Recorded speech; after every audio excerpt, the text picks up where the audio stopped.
The U.S. may have recorded a new record of 60,000 cases in one day. The good news is that COVID-19 deaths have been trending downward. Unfortunately, experts are pointing to warning signs that indicate a major spike is just ahead. So we thank you for being with us. I'm Glenda Lewis. And I'm Alan Campbell. The website COVID Act Now labeling Michigan as high risk for another outbreak. Chief Health Editor Dr. Nandi joining us now with more. And Doc, do you feel that the death rate is going to increase across the nation?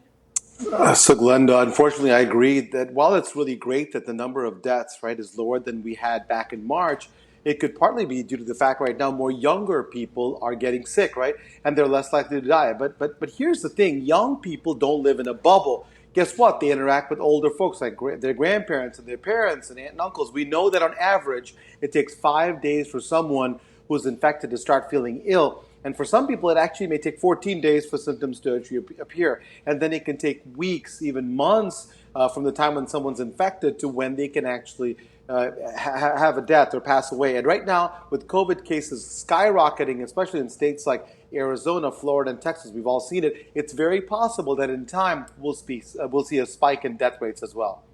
You know, Doc, nobody wants to see a spike, especially right here in Michigan. But what are the warning signs that a potential major spike is up ahead?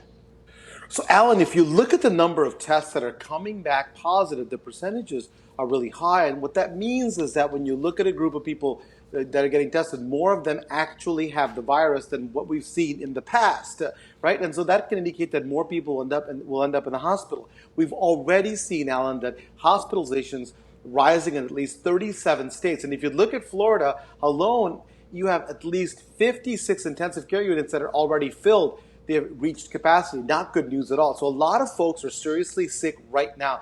And what we learned from New York when there was a hotspot is that deaths do lag behind hospitalizations. So it would not be surprising to me to see death rates jump in the coming weeks and months ahead of us. So is it possible, Dr. Nandi, that the lower death rate could be because people are now aware of the symptoms and they go to seek treatment sooner?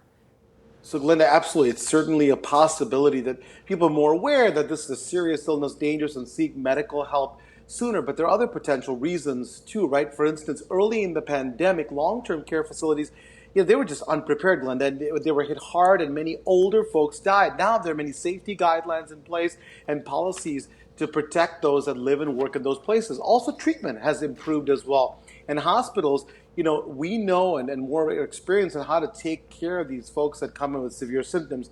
Now, it's important to know, that while research and the medical community have made great improvements, it is not time, 100%, please read my lips here if you can, not time to let our guard down. You got to stay vigilant, continue to practice safety precautions like wearing the mask, social distancing, disinfecting, etc. And here's the reason why. Primary infection, not getting COVID-19, that's the key right now to get the rates down. And we can all do it. I'm confident we can do it. Yeah, we have to keep adapting with this virus. 100%, you got it. All right, Dr. Nandi, thank you. And remember, if you do have a coronavirus question for the good doctor, you can email him, Dr. Nandi at askdrnandi.com, or be sure to send it to us on Facebook or Twitter.